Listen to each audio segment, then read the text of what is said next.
Okay. Today is about burns. Rawaaye barni laalla. Gubachuu jechuu. Barni jechuuni gubachuudha. Burn are caused by transfer of energy from heat source to the body.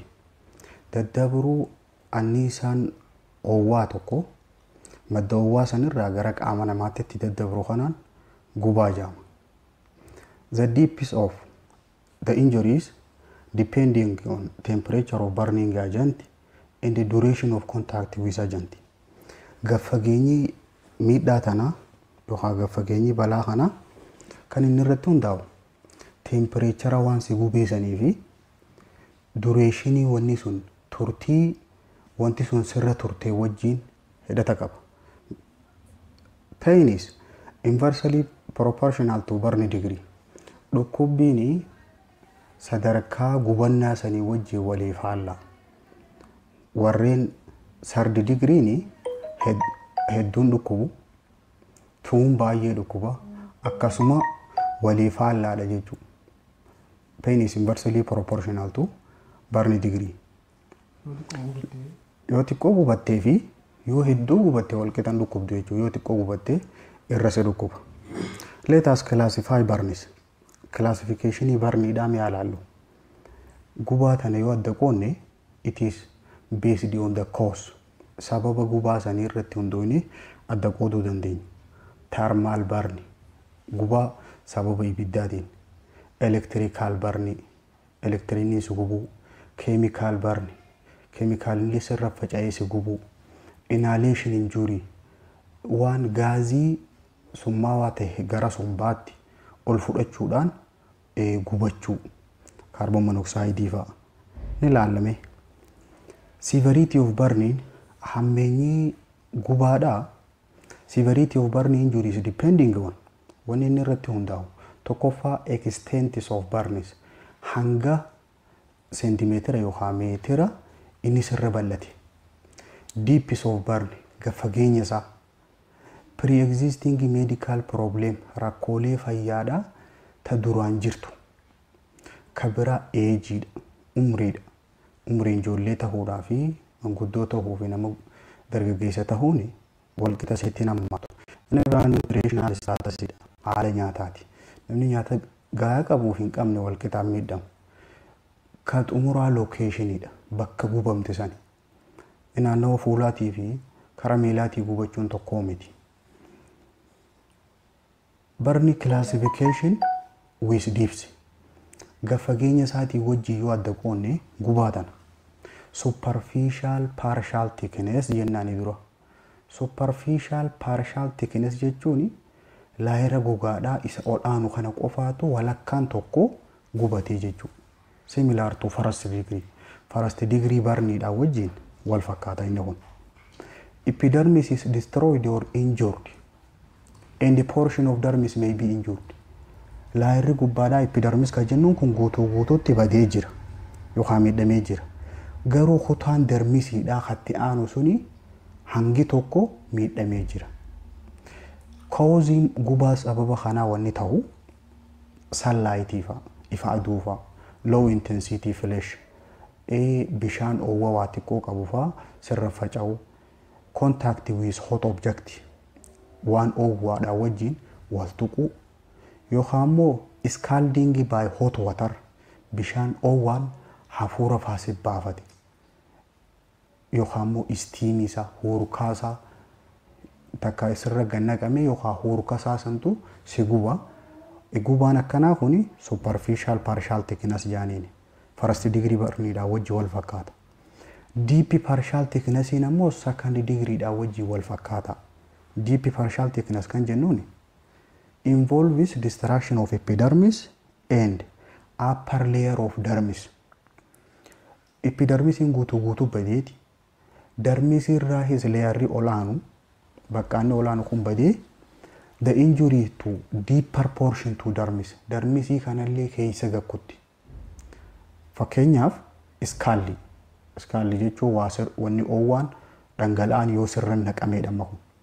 Burn caused by hot liquid or steam. One or two waan jiituu oowwitu yoo sirra naqamte yookaan hurkaasaa yoo si gubde skaalli jaaniin second degree barniidhaan wajjin wal fakkaataadha. Full thicknessiin third degree barniidhaan wajjin wal fakkaata. Gogaan hundi gubachuu jechuudha. Involves total destruction of epidermis, dermis, and in some case destruction of underlying tissue, muscle and bone. Guutumaa guututti badiinsa. Epidermisiinis badii, dermisiinis laarri lammaffaanis badii.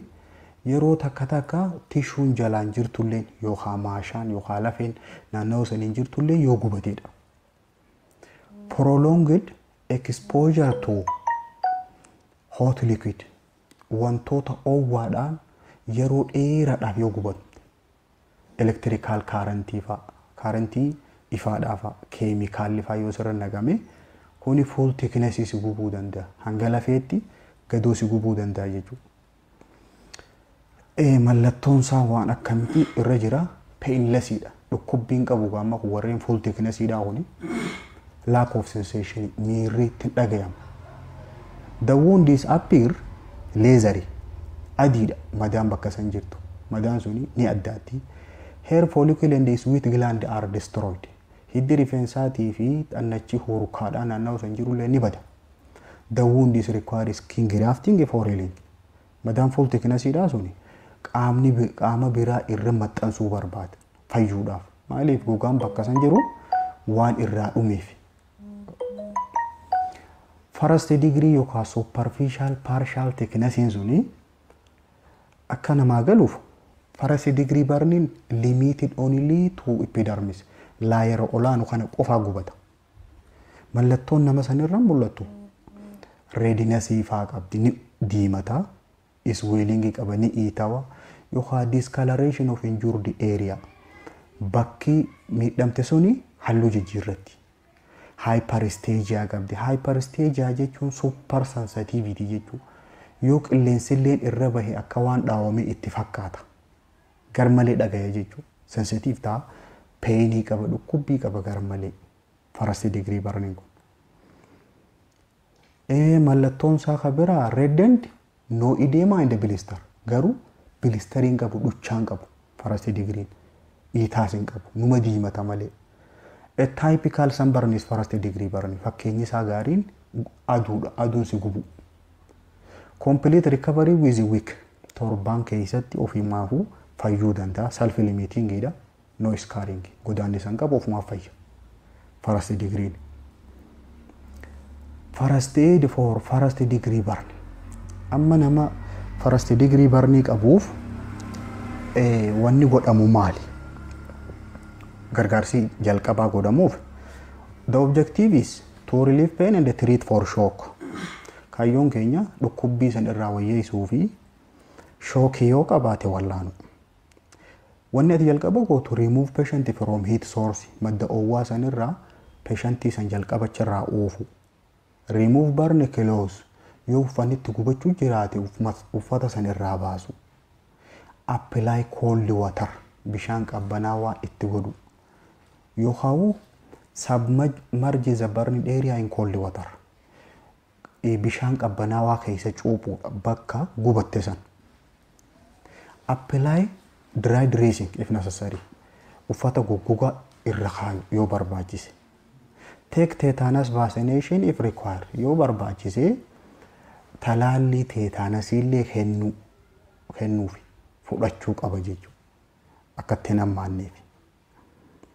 First degree burning sunburning akkanuma nama diddiimeessiti. Bakki aduun gubde akkanumatti diddiimatti. Iitaas hin qabdu, dhuchaadhaas hin qabdu.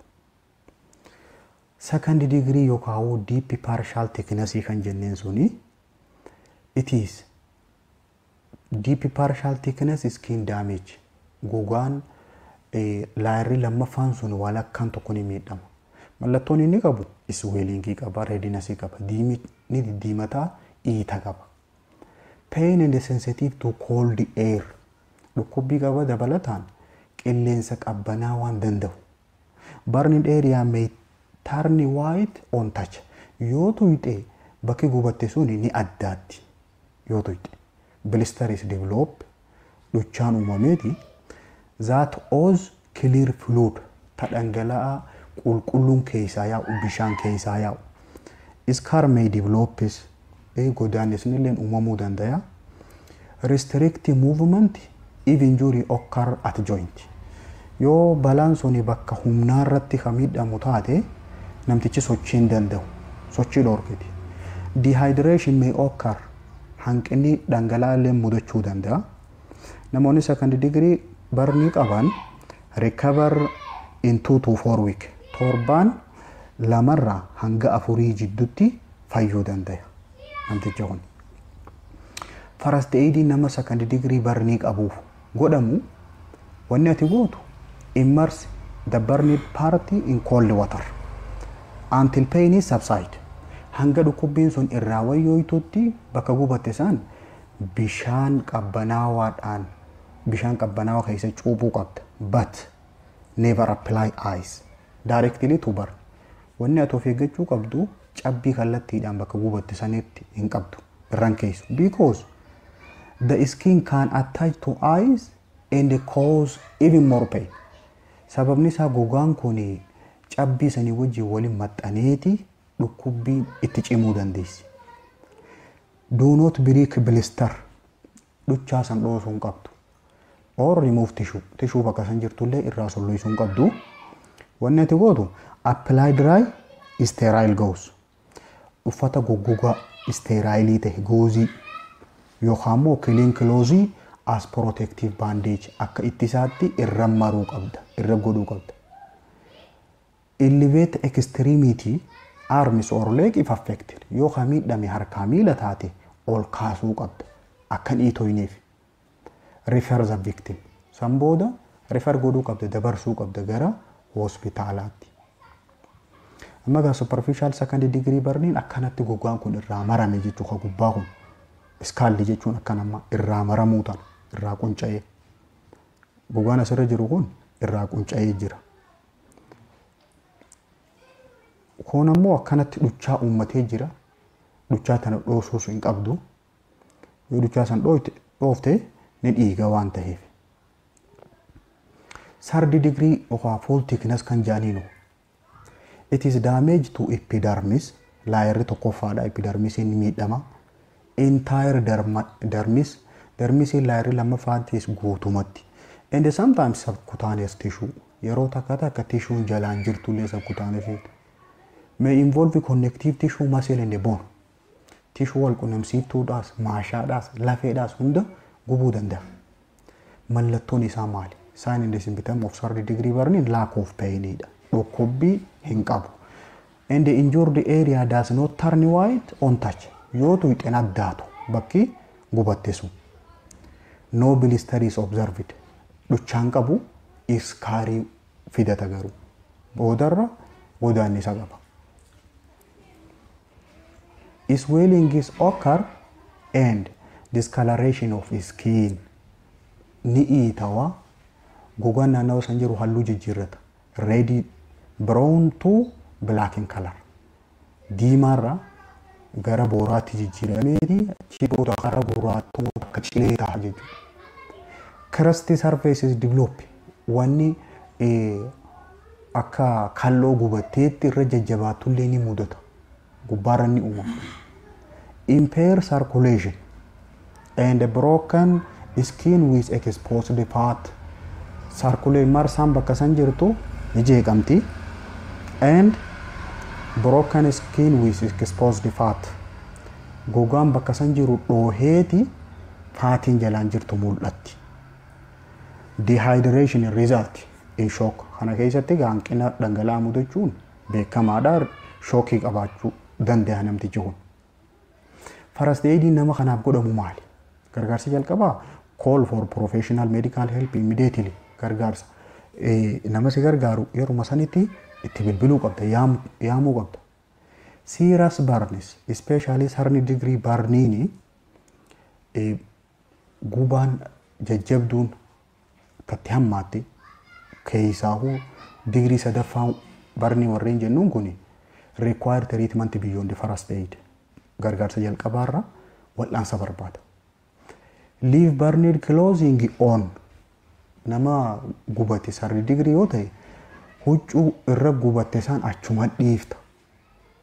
Removing clothes can cause more damage. Maaliif uffanni irra gubate suni yoo irraa hin baasa jette miidhaa san caalaa itti fiduu danda'a. Cover the wound with cool. Madaa sanii waan qabbanoytuu, waan jiituu akkasumas sterile clothes-dhaan cover godhuu qabda. Maaliif? To avoid contamination akkan faalamne ittisuudhaaf. Avoid shock by. Amma namni sardi degree barnii qabu shock ta'a jenne. Akka shock hin taane maaliin goona? Do not immerse the burn in cold water. Bishaan qabbanaawaa keessa hin cuubxu kana.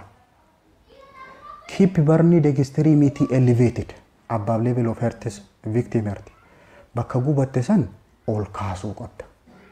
Onnee isaatii olitti. To reduce swelling. Monitor victim breathing and pulses. Dhaawannaa onnee isaatii fi hafuura baafan argamsiisaa to'achuu qabda. Hordofuu qabda. Yoo ni rakkoo kana qabaatu taate yeruma isaanii then administer CPR. Cardiopulmonary resuscitation if necessary. Yoo barbaachise CPR dalagaa fi kana booda refer immediately yeruma sanitti dabarsuu qabda. Healing time of third degree burn hangam takkatti fudhata over months. Baatii ol fudhata. Baatii caaluu danda'a fayyuudhaaf. Treatmentiin isaa wallaansi isaa godhamu require immediate hospital care. Ciiseeti tajaajilli kennamaa fi dehydration is treated through IV flow supply. Dhangala'aa IV dhaan kennaniiti bakka hanqina dhangala'aa mudate san wallaanan. Oxygen is administered. Oxygen is ni kennamaa. Periodically run clean cool water over burn. Yeroo yerootti bishaan qulqulluu qabbanaawaa bakka gubatte sanirra yaasan dhangalaasan jechuudha. Nutritious diet help to heal quickly. Madaan akka daftee fayyituuf nyaata madaalawaa nyaachisan. Regular monitor essential. Hordoffiin wali fufaa ta'e godhamuuf hin barbaachisa. Mental depression is treated by antidepressant. Cinqamuu danda'a. Dhiironumaan fayyaajee yaadda'uu danda'a. Kana dawaalee farra cinqiidhaatiin waldhaanan antidepressant. Amma gaasarri degree barnii warreen qabu akkanatti addaata. Kun asiin hangalafeetti yeroo garii coomaatu jalaan mul'ata jenne inni addaatu kun sun kana. Cooma kana yoo tuyxe hin dhukkubu inni kun. Extent of body surface area injured. Hanga miidhame qaama gubate kana akkamitti beeyna. Maloota jira. Various methods to estimate total body surface area affected. Qaama kanarraa hanga miidhame gubatana. Karaaleen ittiin beeynu hedduu jira. Kana keessa common rule of nine seera sagalii jaanii and palm method amma seera sanacha harkaa jaaniin.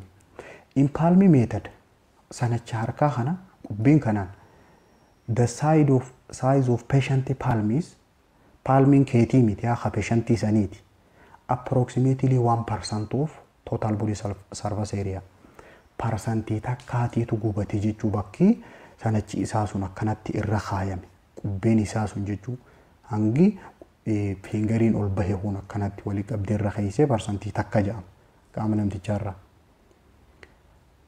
Rule of nine ammoo seerri sagalii kan jennuun the system that assign percent in multiple of nine to measure body area. Qaama kana addaan fuuteeti parsantii sagalii baay'ifta. Fakkeenyaaf mataa yoo gubate mataan kun parsantii 9. Tiraankiin ammoo qomti tuni 36. Upper extremity harki kun ka olaanu kun jechuudha. Ichiin isaa 9. Lower extremity is 18. Perineal area takka waliin parsantii 100 jechuudha. Walitti idaalamee suuraa wajjin jirti. Amma rule of nine kan nama guddaatii fi ijoolleedhaa garagara. Mataan nama guddaa yoo gubate parsantii 9. Garuu ijoolleedhaa 18 garagara. Anterior trunkiin 18 qomti tun. Duubni kun ammoo duubniinis 18 harki immoo 9 harki parsantii 9 miilli 18 hangi walitti 99 perineal area yoo gubate parsantii takka waliin parsantii 100 jechuudha. Kajoolleedhaan immoo garaagarummaan isaa wanni adda godhu mataan kajoollee kun 18 mataan gubate. Miilli immoo 13.5 miilli 13.5 perineal areaan parsantii takka waliin parsantii 100 jechuudha. Rule of 9 jechuun akkana seera 9 jechuun. Barni classification according to body area. Mee barni tana classify haa goonu. Minor fi moderate fi major jenne. Eeguba salphaa jiddu galeessaa fi cimaa jenne. Minor barni injury kan jaaniin second degree barni taatee parsantii 15 gad qaama kanarraa yoo hagubate taate nama guddaa irratti. Ijoollee irratti parsantii 10 gad yoo taate minor jennaani. Minor jala raman. Third degree barniin less than 2% taate. Eeguba sadarkaa sadaffaa taa'ee yooniif qaama isaarraa parsantii 2. Not involving special area. Bakka addaa kan keessan jirri jechuudha. Special care areaan ija fa'a, eye, ear, face, hand, feet, perineum and joint kan kun keessan jirri jechuudha. Ijaa fi gurraa fi fuula harka faana miila perineal area fi humni kan keessan jirri yoo 3 degree ta'ee parsantii 2 gad taate wayyaa jennaan. Exclude electrical injury akkuma amma keessan jiru yoo balaa ifaatiin taate. Inhalational injury yoo taate kan aara sirriitti manni faan itti qabatee mana keessatti ukkaamame ka keessan jirri. Concurrent trauma amma itti deddeebi. All poor risk patient warreen riskiin isaanii guddaa ta'an ka keessan jirri jechuudha. Extreme of age faadhamma warreen riskii jaaniin umriin isaanii faan guddaa ta'uu dhukkuba biraa faa maddii qabaachuudha. Kun keessan jirre wanni kanarraa hafe minor jaaniin. Moderate kan jaaniinu moderate uncomplicated burn injury sadarkaa jiddu galeessaa warreen jaaniin reefu 15 gad jenne. Amma immoo 15 irraa hanga 25 yoo taate second degree nama guddaa irratti. Ijoollee irratti 10 hanga 20 iddoo yoo taate third degree tahee less than 10% yoo taate special care area yoo keessan jiraanne moderate dha.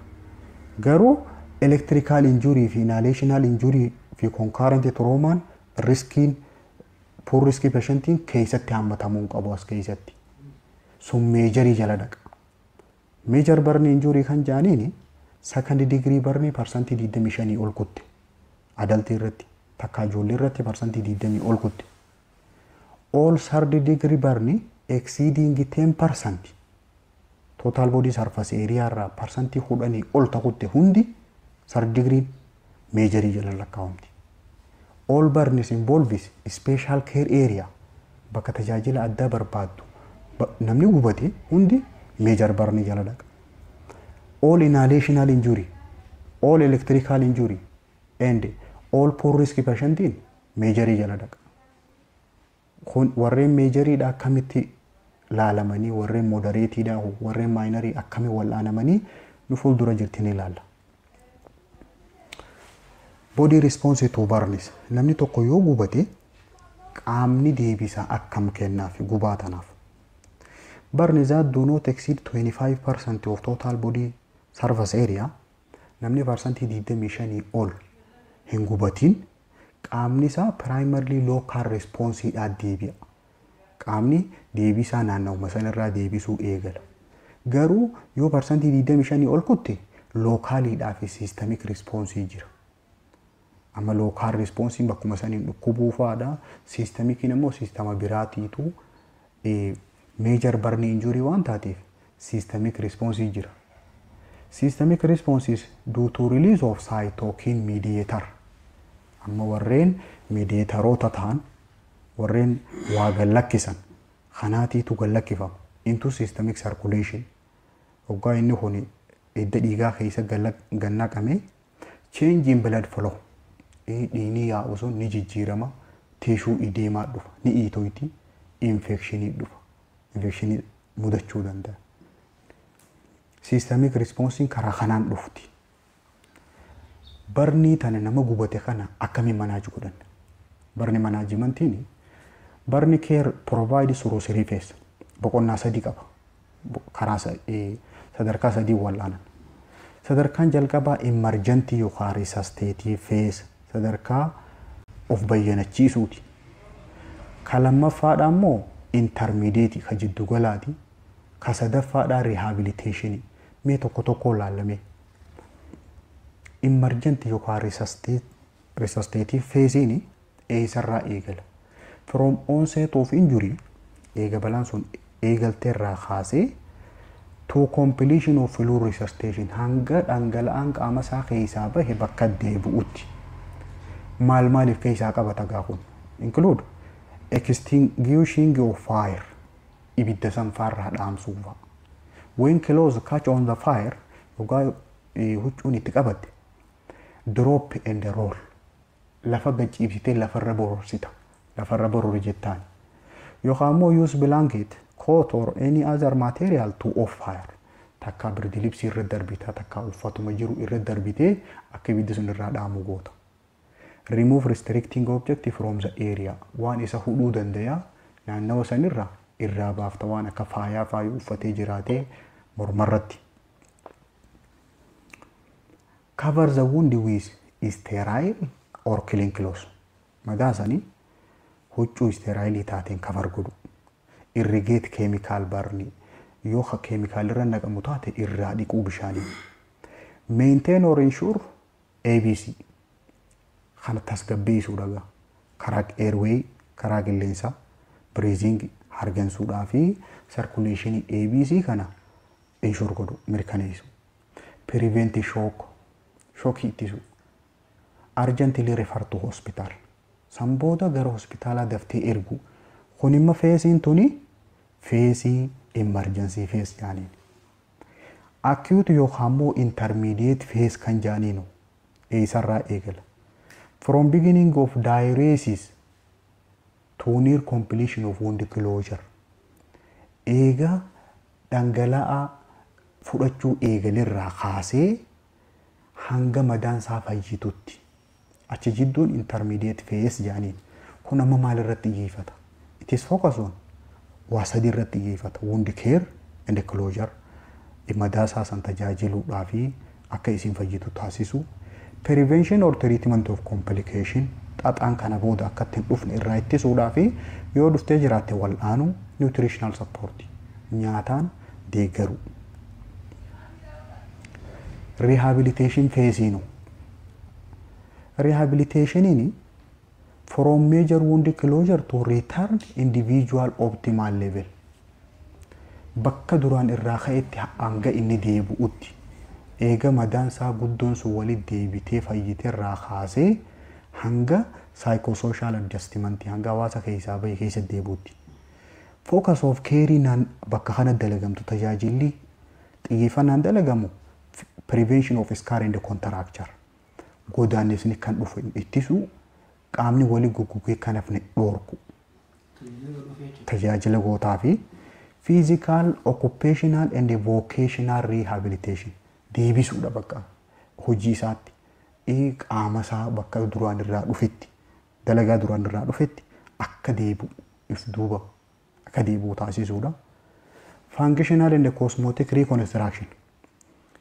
yooniif qaamni isaa garmalee badii taate qaama biraa itti godhanii akka bareenni isaa duraan fokkanne cosmetic reconstruction jechuun plastic surgery jechuudha of duuba deebisuu jechuudha psychosocial counseling gorsuudha amma kun hawaasummaadhaa fi sammuu isaa kana gorsu akka inni ka godaannisa kanaa qaba ka qaama kanaa qabanaan je'an je'ee inni if hin tuffanne amansiisuudha akka inni firra laalli guideline and formula for fluid replacement in burn patient amma namni tokko ugaa gubate dhangala'aa bakka buusuuf hin dirqama. Dhangala'aa kana bakka buusuudhaaf foormulaattiin dhangala'aa kana shalaynee bakka buufnu jira. Foormulaa kana keessaa tokko consensus foormulaa jaaniin. Foormulaan kun akkam jedha? Lactate ringer solution RL jechuudha nama gubateef 2 up to 4 ml times kilogram body weight kiiloo namticha gubatee baay'isuu percentii total body surface area gubattee san kana waliin baay'ifteeti dhangala'aa hangana harkataa fudhataa jira. Fakkeenyi isaan dura jira akka isinii galuuf. Have to be given in first hour. Amma yeroo isa san waliin baay'ifte lakkoofsa tokko harkatte. Isa san bakka lamatti adda fuuteeti walakkaa jalqaba sa'aatii 8 fudhata. Walakkaa hafte immoo sa'aatii 16 fudhata. Walitti sa'aatii 24 keessatti dhangala'aa hangana fudhata jechuun namtichi kun. This is the most common fluid replacement formula I used to do. Formula nuti matti fayyadamnu yeroo ammaan tanaa kana isa kana. 2 up to 4 ml baay'isuu kiiloo namticha gubatee baay'isuu percentii qaama namticha gubatee san. Amma fakkeenyaaf formula sanii fayyadamneeti use of formula 20 kilogram amma namtichi sun patientiin sun kiiloon isaa 70 total body surface area gubattee percentii 50 jira. Kanaaf fluidii isa kanaa barbaachisu shalaguudhaaf akkam goona 2 to 4 ml jeemi amma lamma fudhanna baay'isuu jennaan kiiloo namticha 70 baay'isuu percentiin qaama isaa gubatte 50 isa kan hoggaa waliin baay'ifne meeqa tahe 7,000 tahe 7,000 ml ta'a. Isii tana sa'aatii 24 fi akkam goona pilaaniin keenya pilaantu administarii bakka lamatti adda fuuna. Isa walakkaa tokko 7,000 hoggaa bakka lamatti adda fuune meeqa ta'a 3,500 first 8 hours sa'aatii 8 fudhachuu qaba. Kana jechuun sa'aatii 8tti ml hangana fudhata jechuun yoo sa'aatiidhaaf irre ml meeqa fudhata jechuun 437 ml per hour jechuudha. Sa'aatii 16 hafteefuu ml 3,500 hafesanii fudhata. Kana jechuun ml 219 per hour jechuudha. Sa'aatitti hangana fudhataa jechuudha. Inni ta'ansinee ilaalu maali? Wound dressing. Madaa tana uffisu yookaan ashagu. After burning wound is cleaned, dried. Eega madaan gubatte sun qulqulleeffamtee goggoifamtee booda topical agentiin dawaan gubbaarra dibamu eegatti godhame wound is covered. Ashagamuu qabdi, haguugamuu qabdi. Either with several layer dressing or light layer dressing. Laal. Wanni goozii dachaa hedduu yookaan immoo salphaadhaan dachuma takkaa fi lamaan yookaan dachaa hedduudhaan haguugamuu qabdi. At joint area unless immobilized. Warreen light layer dressing kan salphaatti itti marru naannawa humnaarra yoo taate hedduutti hin jabeessin. Anocclusive dressing is amma gaa uffannitti uffifnu kuni wanni nuti irra goonu kun gosa hedduu jira. Occlusive dressing jechuun tiin gooziidha. Goozii qaqalloo taate that is impregnated with topical antimicrobial agent. Dawaalee antimicrobial ta'an gubbaarra dibneet isii tana gubbaa sambooda isii tana kara dawaa san gaggaragalchinee madaa san gubbaa keenya jechuudha. Most often used over area with new skin graft. Bakka gogaa biraa irratti maxxansanfaa gubbaa godhama inni kun. Occlusive dressing kun. Inni biraa wound debridement. Wound debridement jechuun madaa tana irraa yaasuu jechuudha tishuu duute san. The objective of wound debridement kaayyoon keenya waa lamaaf. Tokkoffaa to remove tissue contaminated by bacteria. Tissue bacteriaadhaa wajjin faalamtee irraa baasuudhaaf yookaan immoo foreign body wajjin jirtu irraa baasuudhaaf. Kana wanni goonuuf protecting patient from invasion of bacteria. Bacteriaan kuni akka daranuu weerarre ittisuudhaaf kaayyoon jalqabaa. Kaayyoon lammaffaadhaa to remove devitalized tissue in preparation for grafting and wound healing. Tissue duute san irraa kaafneeti tamayruu dandeessu gabbaafna jechuudha. Devitalized tissue jechuun tissue mayruu hin dandeenye san ta duute san tawan hiddi keessa jiru du'e san irraa kaasaniiti haaree sanitti walitti aansan. 3 types of debridement jira. Akkaataa madaan tuni ittirraa qulqulleessan kun gosa 3 jira. Natural, mechanical fi surgical jedhaniin ni ilaalame. Mechanical jechuun ofumaaf kan meeshaan irraa yaafnu jechuudha. Involves the use of surgical scissors, scalpels, and forceps to separate and remove scar. Maqasa sarjikaaliidhaa fayyadamnee yookaan immoo able sarjikaalii san fayyadamnee forcepsii fayyadamnee to separate and remove scar. Scarring kuni gogaa du'e san gogaa irra du'e goggoge san meeshaadhaan irraa kaafu.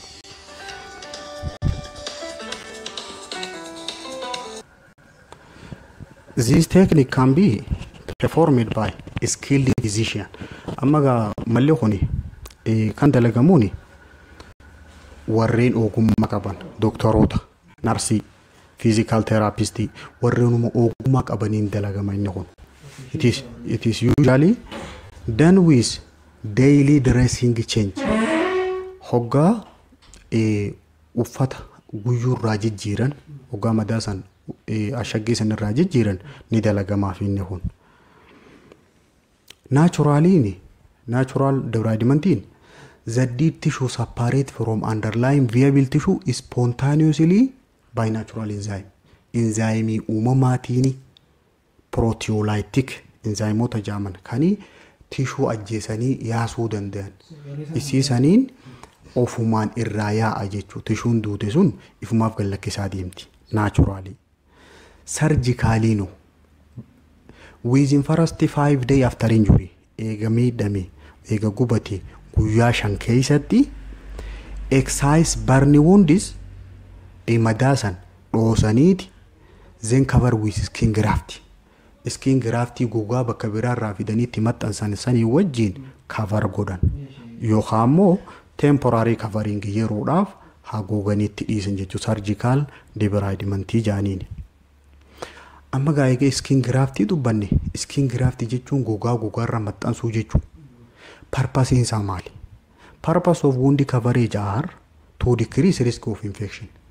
Carraa dhukkubaan qabamuudhaa gadi xiqqeessuuf, prevent further loss of protein, fluid and electrolytes through wound. Karaa madaa kanaatiin kana caalaa proteinaa fi dhangala'aadhaa fi electrolytoonni garagaraa akka keessaa yaane ittisuudhaa fi minimize heat loss through evaporation. Karaa horkaatiin oowwikka keessaa yaa'een dhumne gadi xiqqeessuudhaaf. Skin grafting, the main area for skin grafting is bakki baay'inaan gogaa biraa irra maxxansuun barbaachisu fuula feesiidha. Sababni isaa maali? For cosmetic and psychological reason. Bareedinaa fi xiinsammuudhaaf. Sababa xiinsammuutiif.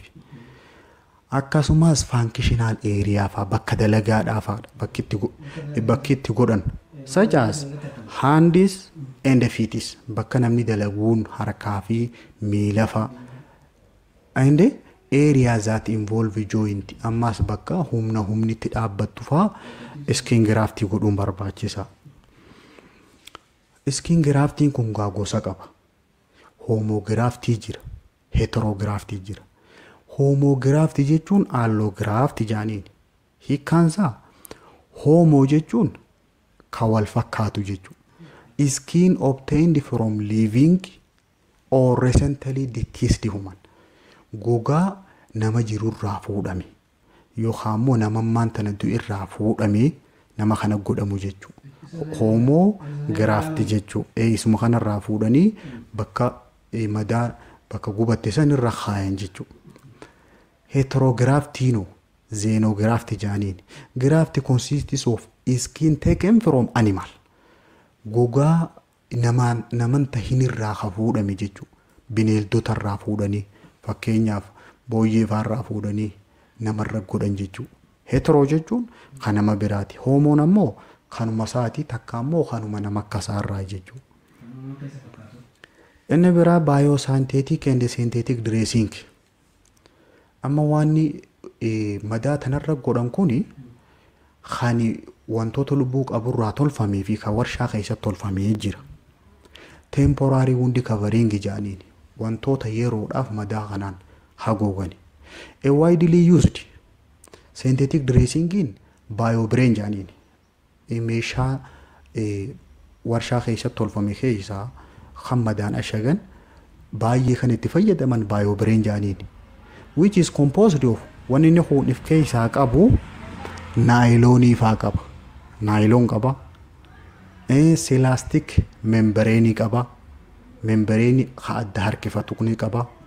Combined with collagen derivative waan akka gogaa namaa fakkaatu qaba. Biobrainiin kun waan mataarra godhan jechuu mataa namaa faarratti godhanii hanga tishuun sun wali fayyituu qabee taa'uun jechuu.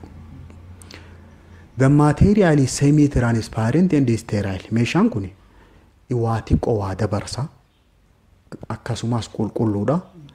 Less costly than homograft or pig skin. Gogaa nama biraarra fuudhanitti godhuurra takka ammoo gogaa beeladaa faatti godhuurra gatiin isaatii salphaadha. Like biologic dressing akkuma waan lubbuu qaburraa fuudhanitti godhuusan biobrain is protect wound from fluid loss. Inni kunis madaa keessaa dhangala'aan akka yaani dhoorkaa akkasumas bacterial invasion illee irraa dhoorka. Akka bacteriaadhaan hin weeraramne dhoorka biobrainiin kun. Autografting the patient own skin goguma isaa jechuu goguma isaa fuudhaniiti.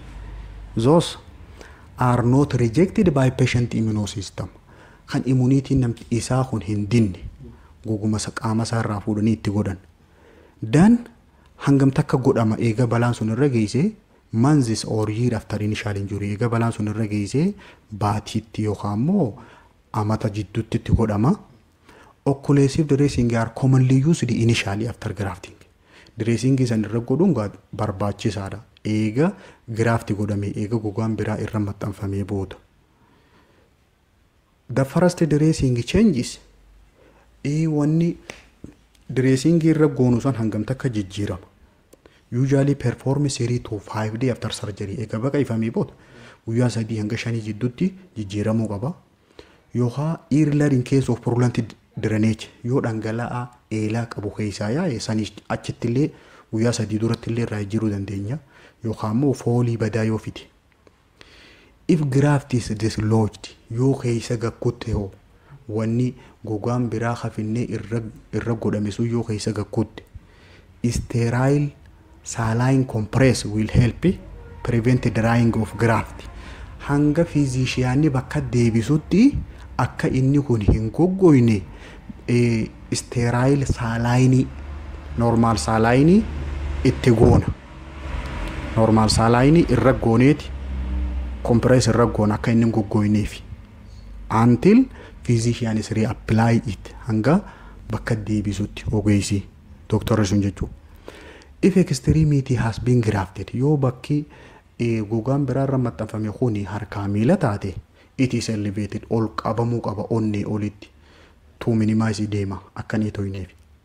The patient begin exercise the grafted area 5 to 7 days after grafting. Eega gogaan sun irra maxxanfame namtichi sochii kan eegalu guyyaa 5 irraa hanga 7 jidduutti eegaluu danda'a. Thrombostatic agents wantoonni dhiigni kun akka dhaabbatu taasisan. Thrombostatic agent jechuun wantoota trombiinii akka dhaabbatu taasisu. Trombiiniidhaa fi epinephrine at donor site. Akka immunitiin isa kana isa kanaan wal loltee akka gogaa kana firraan darbineef isa kana kennamaaf jechuudha thrombostatic agentii kan.